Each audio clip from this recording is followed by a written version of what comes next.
Cada um pega isso, aquilo para satisfazer os seus. Isso, prezado senhor William Vac, tem levado à ineficiência do Estado e à corrupção.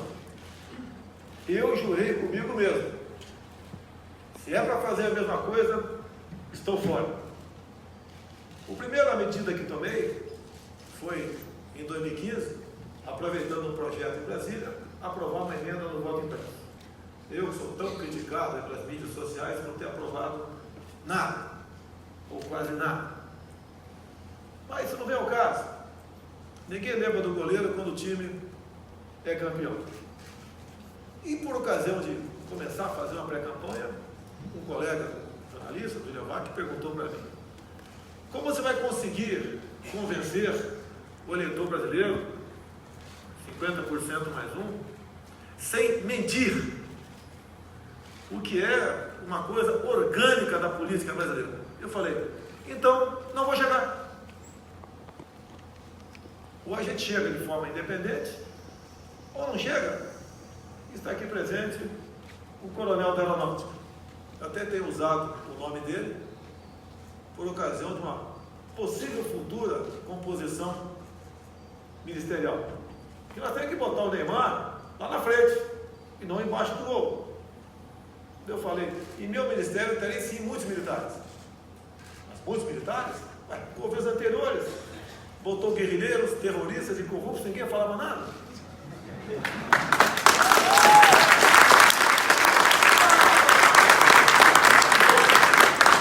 Alguns exemplos, eu quero botar, por exemplo, no Ministério da Ciência e Tecnologia, que pouca gente sabe que é o ministro desta pasta tão importante. Quero botar um coronel da Aeronáutica. Por que o coronel da Aeronáutica? É porque, por acaso, o Marcos Pontes e é o nosso astronauta. Se tiver alguém melhor qualificado do que ele, a gente conversa. Com toda certeza, o Marcos Pontes vai pegar o cap dele. Bem-vindo. Posso auxiliar em alguma coisa? Que nós não temos ambição pelo poder. Eu não tenho ambição pelo poder. Entendo que isso seja uma missão de Deus. E nós, nessa independência, temos que botar as pessoas certas nos locais certos. Sem querer prometer emprego para ninguém aqui, mas não vejo o William Vac aqui.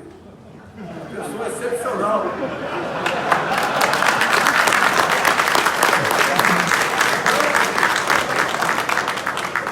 Não para o Ministério das Comunicações. É a primeira cantada em público que eu recebo na minha vida.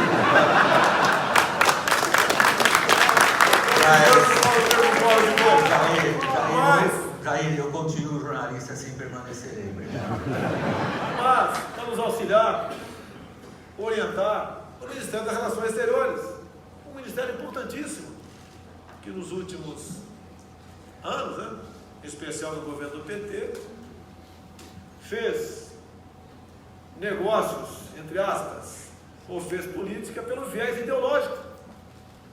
Tanto é verdade que no último ano da senhora Dilma Rousseff, ela não recebeu as credenciais do embaixador de Israel.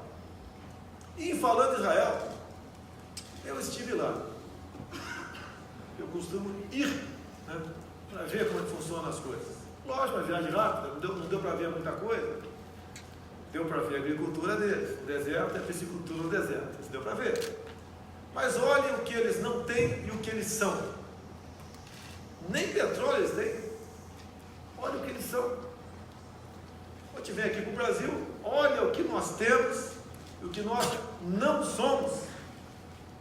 Onde está o erro? É igual o médico. O alimentar com uma febre ali, ele pode até jogar um balde de água gelada em cima dele. Mas tem que buscar o foco do problema. O foco do problema nosso é um governo honesto, o que é muito difícil no meu meio, mas existe. Por crer em Deus, eu tenho dito, um presidente cristão e também que seja patriota. Pense no seu país de verdade. Afinal de contas, nós não podemos ser inquilinos de nós mesmos, como temos assistido, vender muita coisa, não para o exterior apenas, mas vender o país para o exterior. Eu tenho dito também, alguns países têm comprado no Brasil. O outro está comprando o Brasil. Temos que evitar isso daí a qualquer custo, até mesmo, já que o assunto aqui vai ser voltado para o agronegócio, no caso aqui, energia, nós não podemos abrir mão da nossa segurança alimentar, onde todo mundo, até em casa, se preocupa, né, quem tendo família, o que os filhos vão comer daqui a pouco, hoje à noite ou amanhã. Nós não podemos abrir as nossas terras agricultáveis e vender para o capital de fora, para países que nós sabemos que o objetivo é para si, não é para nós. Por exemplo, a China, com 1 bilhão e 400 milhões de habitantes, que revogou há pouco a lei do filho único. Não vou me meter na política interna da China. Quem sou eu? Mas, qual o objetivo deles? Estão comprando o Brasil. Cadê a nossa inteligência estratégica? Não temos. Eu tenho falado muito de um livro do Pepe Mujica, ex-presidente do Uruguai. Ele deixou a presidência, fez um livro. Quem puder comprar, compre. Eu não estou vendo nada com isso. Leio apenas as páginas 198 e 199. É claro ali, conta o episódio, onde se conclui, ou melhor, se lê, que a senhora Dilma Rousseff tomava decisões de Estado dentro do Palácio do Planalto, ao lado das inteligências cubana e venezuelana, assessorado pela ABIN. Tem algo, no meu entender, tão mais grave que a corrupção no nosso Brasil, que tem que ser combatido. É a questão ideológica. Qual o objetivo da educação? É colaborar na economia, formar técnicos, engenheiros, médicos, profissionais. Como anda a nossa educação? Como está o aparelhamento do Ministério da Educação? Como está o aparelhamento da Embrapa? Que saudades da Embrapa de Emílio Garrastazu Médici. Foi o mesmo que nos deu 200 milhas. Critiquem, mas fale a verdade também. Não vamos fugir da verdade. Quem garantiu o impeachment de Dilma Rousseff foi o comandante do Exército. Estava pronto o decreto do Estado de Defesa. E, obviamente, não vou gastar alguns minutos falando isso aqui, dado o meu tempo, está se encerrando. O que o Brasil precisa? De ordem e progresso. É um freio de arrumação.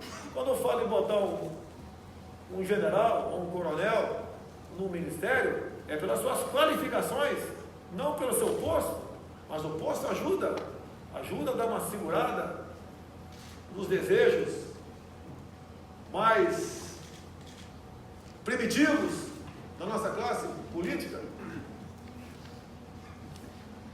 Então é com o espírito desarmado, um sentimento de responsabilidade muito grande, às vezes sem entender como cheguei a esse ponto.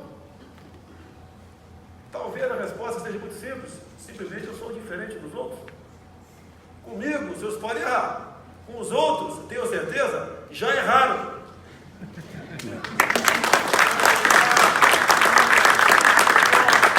Ninguém governa sozinho. Mas devemos fazer um governo com a menor interferência possível do Estado em outras questões, como a questão energética. Porque temos algumas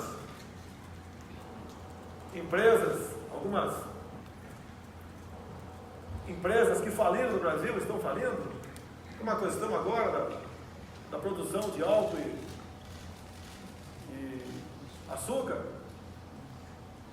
dada a interferência no governo passado. Devemos tirar o Estado quase totalmente dessas atividades.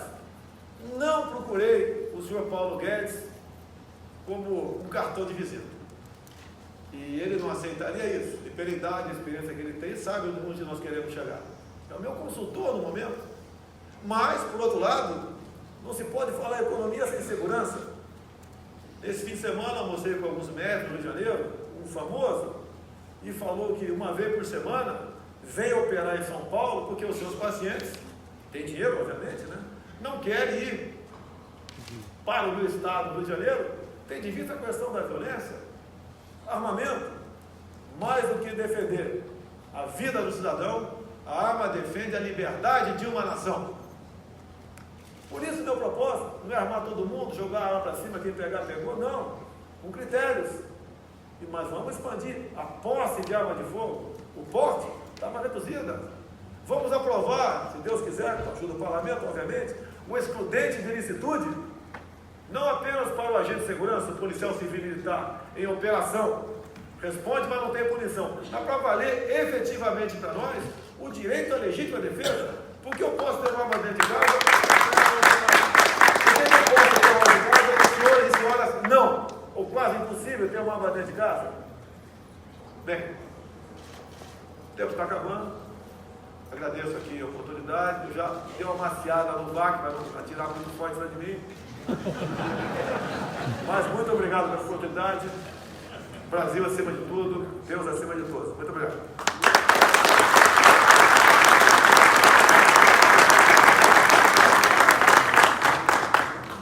Jair, na parte que me toca, muito obrigado pelo seu senso de humor na sua palestra inicial.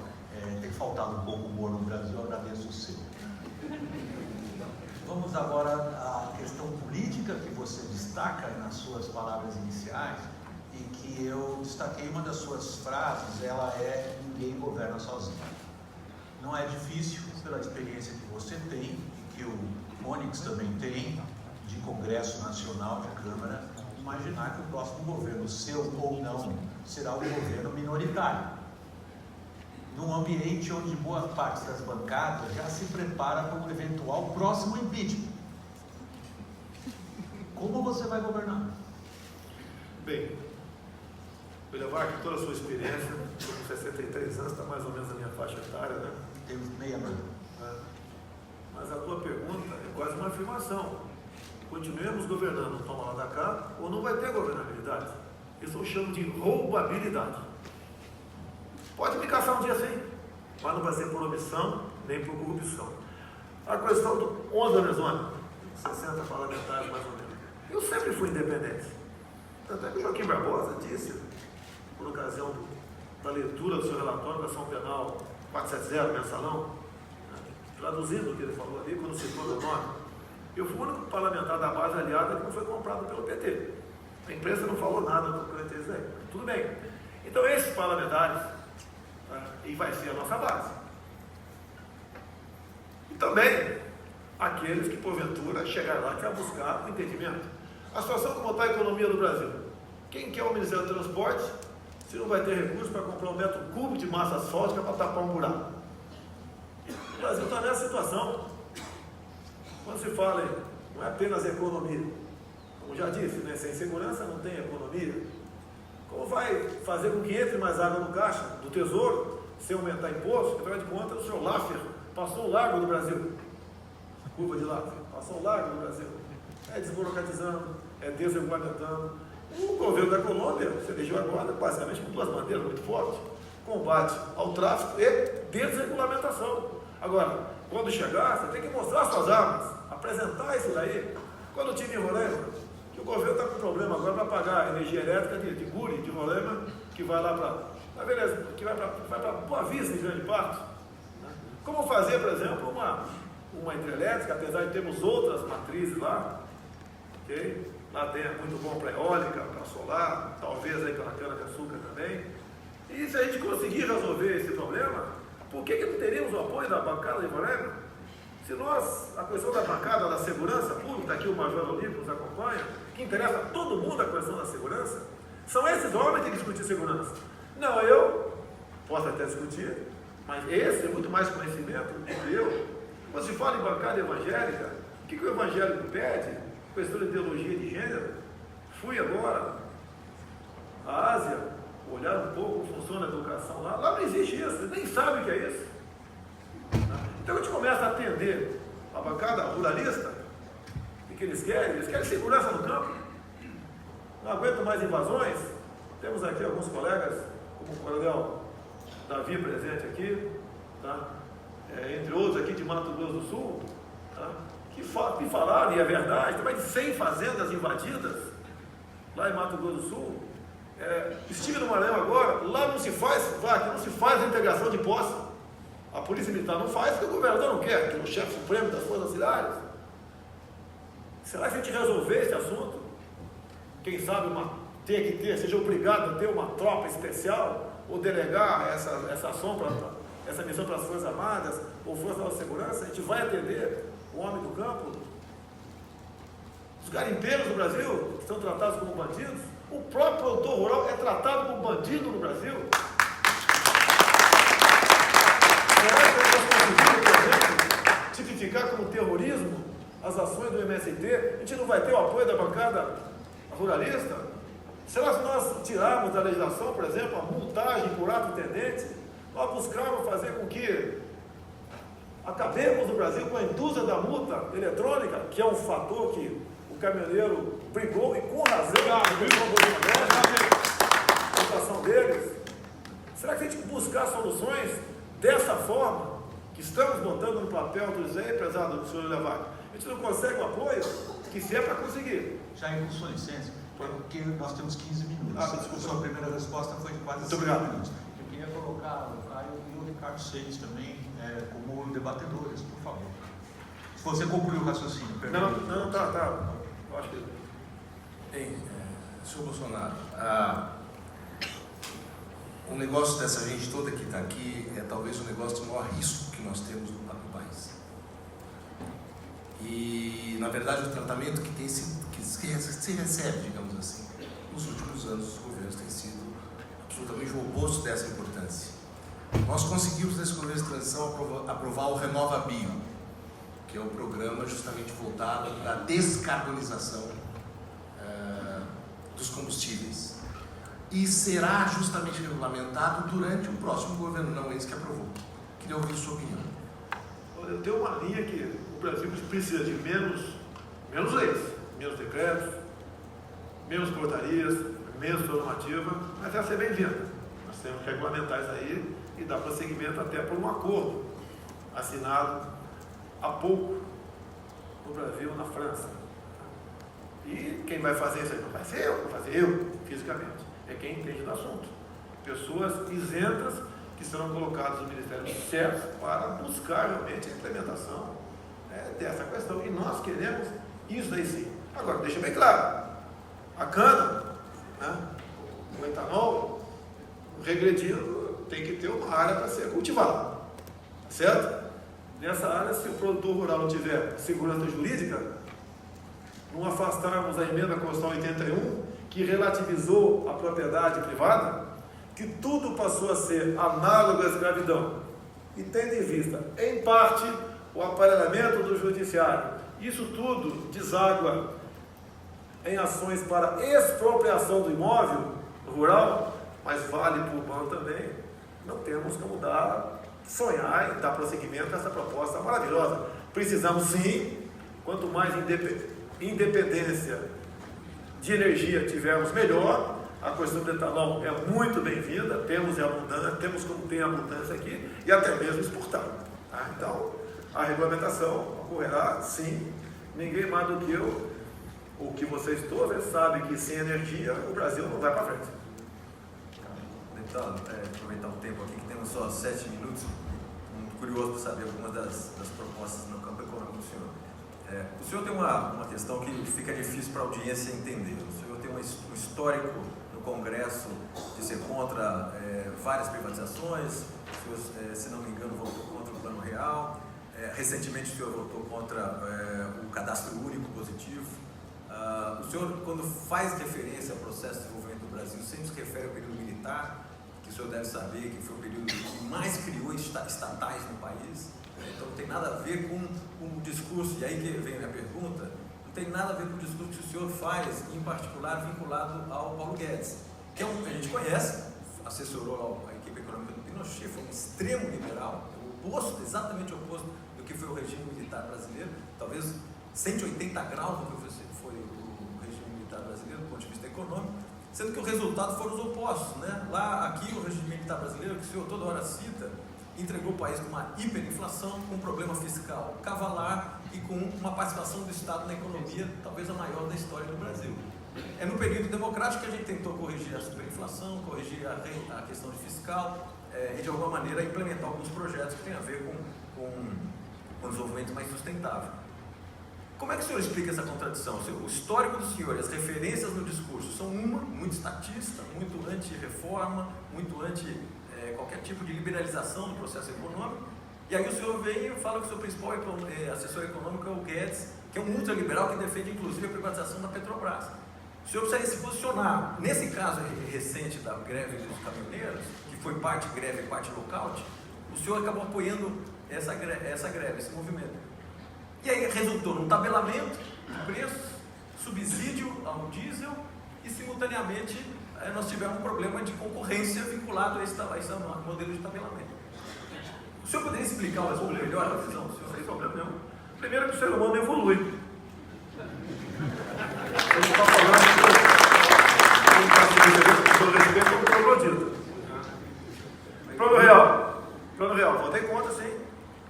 Lá naquela época, 94, a inflação de janeiro e fevereiro de 94 foi expurgada apenas para os militares das Forças Armadas. Sou capitão do Exército. Tentei negociar com a equipe econômica o mesmo tratamento dos servidores públicos. Não consegui, votei contra. Ué, o que eu podia fazer? Questão do cadastro único. Não temos qualquer garantia do sigilo dos cadastrados. Zero. E até falei lá, por que não pode? O pessoal faz emenda na perna, faz a emenda e bota aí. Eu voto favorável. Vou mandar o MP depois. Não mandaram ainda. Quanto a estatizante, eu queria saber, em 70, se não fosse estatal, né, quem faria Itaipu Binacional? Responda isso. Quem faria se não fosse o governo federal? Agora, tire as obras de infraestrutura do período militar e veja o que sobra do Brasil. Não sobra nada do Brasil. Me aponte uma grande obra do Sarney para cá. Não defendo estatizações agora, não. Questão de Pinochet. Bem, se for falar em política, lá tinha 30 mil cubanos quando ele entrou. E foi feita uma política econômica diferente do que está aqui, tanto é que deu certo. E muitos economistas que temos no Brasil hoje participaram, naquela época, né, da política econômica de Pinochet. Caminhoneiro, eu acompanho há 2 anos. O governo não tem órgão de inteligência. Acabei de falar, a inteligência do governo é cubana e venezuelana. Acabei de falar isso aí. Ele não foi pego de calças curtas. Estive em Gramado com os caminhoneiros, estive no Rio de Janeiro 2 vezes, várias vezes em Brasília também. Problemas que eles têm todos. O governo simplesmente é insensível. Ou melhor, não tem moral para buscar a solução de problemas, que está tudo loteado. Quando fala em multagem eletrônica, tem uma pequena máfia de colega meu que trata desse assunto. O senhor anda 70 por hora lá em Leblon, Copacabana, que não tem passarela, e na Rio Santos tem que andar 40 por hora. Por que isso? A indústria da multa. Isso pesa no bolso do caminhoneiro, das empresas, pesa na inflação no final do ano. Tá? A questão da roubo de cargas, é hoje que ele vem tratando esse assunto. O pessoal fala que eu estou errado, mas a política deles é continuar a audiência de custódia, uma equivocada política de direitos humanos, uma preocupação enorme com o encarcerado, é não reduzir a moralidade penal. O desgraçado somos nós. Então chega uma hora que explode o negócio. Apoiei sim, fiz vídeo. 4, 5 dias depois fiz um outro vídeo, e sempre falando em não obstruir rodovias. Eles não fizeram. Quando começou a infiltração, a obstruir, reforcei, pedi para eles, seria um gesto de altruísmo, etc, deixar o movimento. Ganhei antipatia de metade deles. Não fui para a pista em nenhum momento. Agora, o governo não tem capacidade para se antecipar a problemas. É um governo omisso.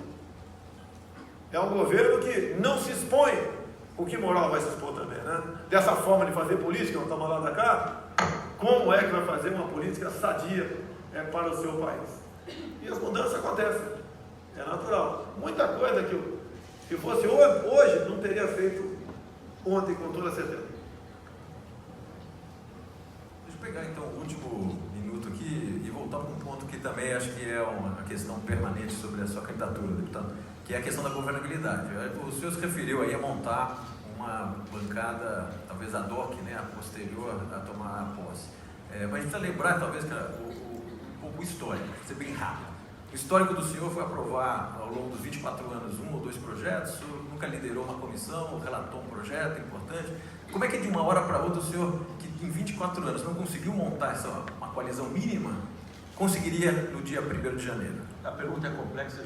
Não sabe como é que são escolhidos os líderes de partido, vice-líderes e presidentes de comissões? É a maneira como é escolhido. Se eu tivesse participado dessa coalizão toda, talvez tivesse preso uma hora dessa. Essa é a forma de... É verdade. Falam sobre violência no Rio, o cara não fez nada. Se eu tivesse feito algo com o Cabral, estaria jogando dominó com ele em Bangu.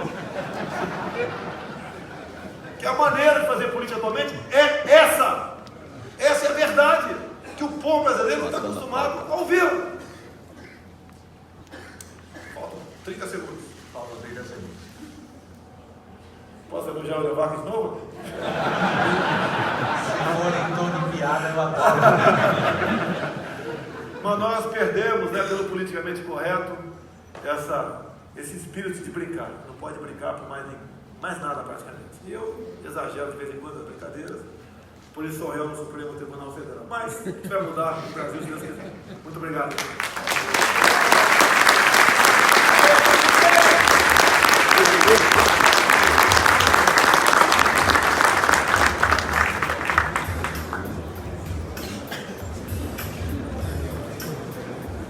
Pessoal,